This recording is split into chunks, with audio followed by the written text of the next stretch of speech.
I attempted to start at 5 a.m. to do the south coast of Iceland. The south coast is pure, unadulterated waterfalls, glaciers, black sand beaches, and moss. I started at Seljalandsfoss. Starting at 5 a.m. didn't really go as planned, so I started at 7. There weren't a ton of people when I got there. There weren't any tour buses there yet. One qualm that I did have was it didn't accept my Apple Card. It did accept my Apple Pay like on my phone when you used a tap, but not the card. Even though they're kind of the same thing. The waterfall was magnificent and super relatable. I think that's a sprinkler. I'm not sure why they need a, well, I guess around is a little dry. But yeah, if you have waterfalls, the sprinkler. The only suggestion I have is to bring gloves because the water sprays up everywhere and it's freezing. And I'm sure you've already heard from everyone else, waterproof shoes, waterproof clothes, you know the deal. On to the next one now. I didn't realize that a lot of these waterfalls are actually in the same location. After looking at my list of waterfalls to go to for the day, I realized that the one I was supposed to go to was a lot further down on that pathway. So trekked on until I got to the cave waterfall. It's padded so you can obviously see it, and then the waterfall is there. It is 9 and the first tour bus is arriving. This is just a cave. Here is another walkway. We're going to try this one. Update, it was not that one either. Going to keep walking, try to find the next one. Here's another one. And it looks like it might be it. You need to make sure you have waterproof shoes. You're gonna get a little bit wet. Just make sure you have your waterproof clothes. Right now I'm at this waterfall inside of a cave, and it is magical. It is the best thing in the entire world. If you're coming to Iceland, like, you definitely have to do it just across the way from the first waterfall. Okay, this is going to sound weird. When you are standing over the waterfall and like actually looking into the water and how intense it is, and then when you pan over to the side and look at how deep the cave goes, and you're like, I wonder what lives in the cave. I wonder if a Loch Ness monster or something, haha, lives in the cave and is about to come out of the water. Time to leave the cave. When you drive through the mountainous parts of Iceland, you literally just fall in love. Hi, so I just arrived at Seljalandsfoss. It's around 11:30ish and it is packed to the brim. There are like 10 buses here, just tons and tons of people. Yeah, I might walk to the top, I might not. I'm about an hour and a half or 2 hours behind right now, so I guess we'll find out.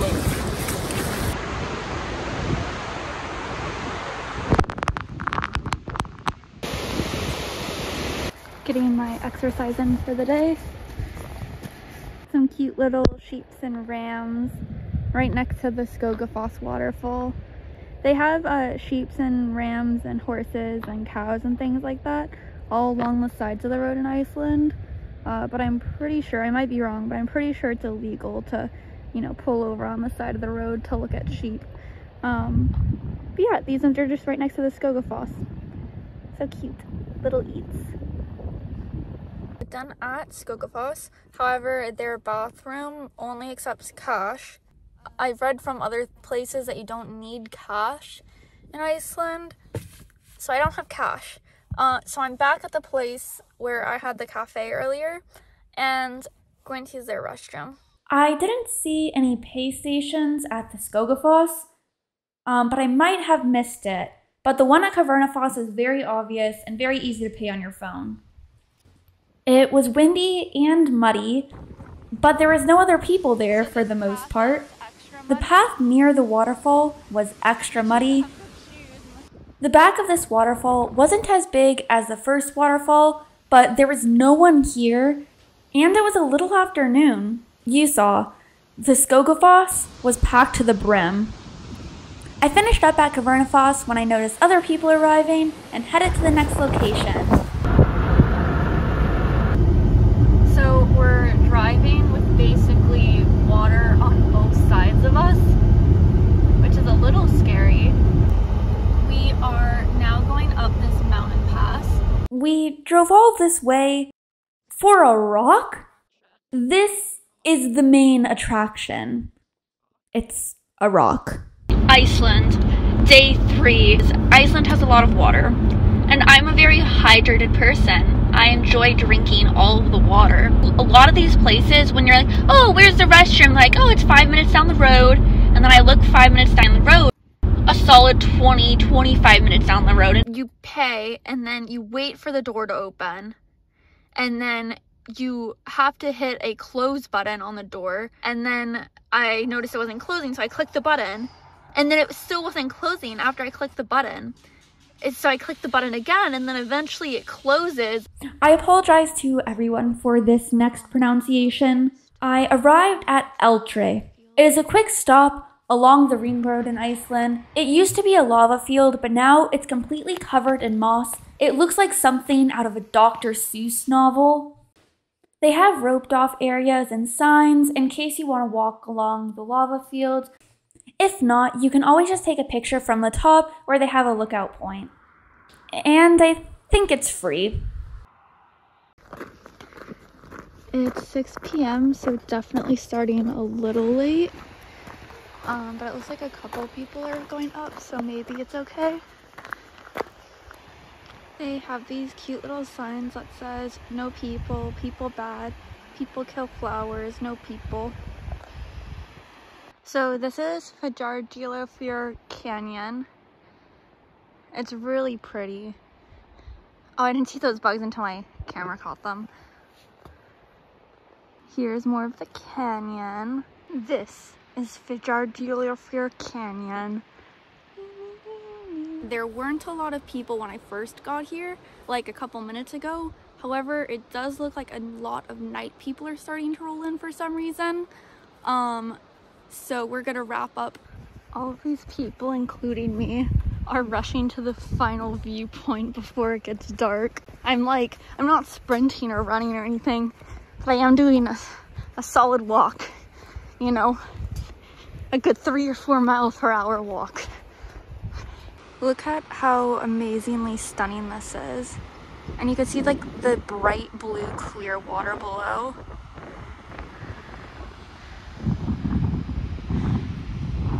At nightfall, I noticed these yellow lights just in the sky.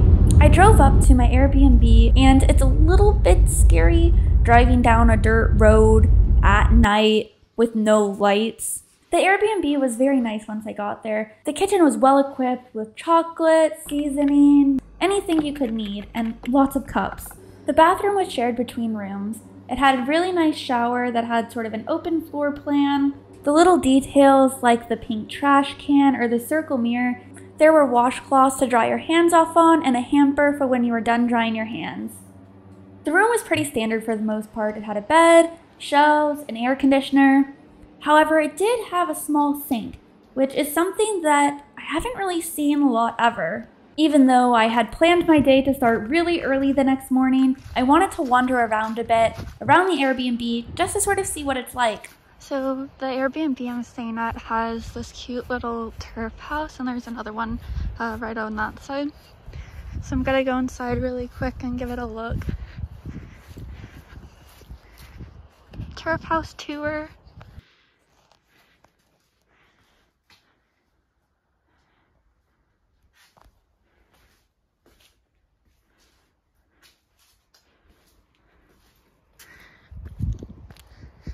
All right, that was the tour.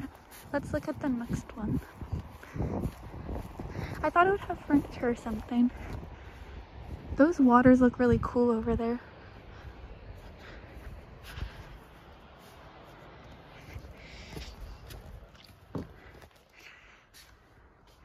There's just like a single dusty chair. That looks like a pathway, like that rock. Oh, they have another chair.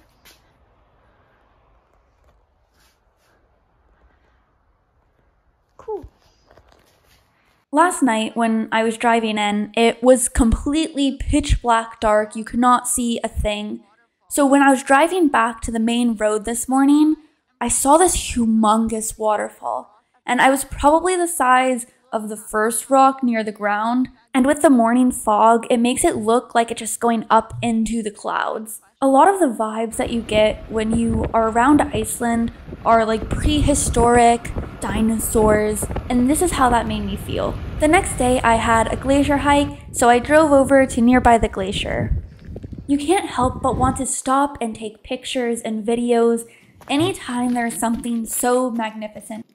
So just arrived at the Glacier Lagoon. I parked at this car park a bit before the actual Glacier Lagoon, because the Glacier Lagoon had like a million cars in it, and this one only has 3. Trying to find somewhere private where I could go like this and have no one be in the background. So walking up there now, hopefully the views are good. Oh, like right there's a seal. You could see him, he's swimming along. He's right here, like right here.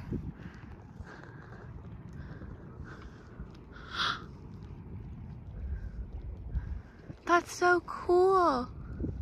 I'm gonna go down to the bottom and walk around the beach. There was only 3 cars when I got here, and I saw one of the people from those cars, but I didn't see the other people from the other car, so I guess they're just walking around as well. And now I'm just walking around, going down to the beach right now. Oh my gosh, this is so cool. Like all these pieces are like just right here. And like the beach is just all little pebbles. So you get some pebble ASMR. Just found the biggest piece of ice. Oh, that's like laying on the beach right now. Look how humongous this is. If I had to guess, it's like about half of me. This big blue one in the middle is just so cute. Yesterday, my tour guide was telling me that like anytime you hear like loud noises, like thunder noises, that it's possibly just a glacier falling. So finishing up at the Glacier Lagoon now, there was pretty much no one the entire time I was here. I'm in love with Iceland. Will I come back?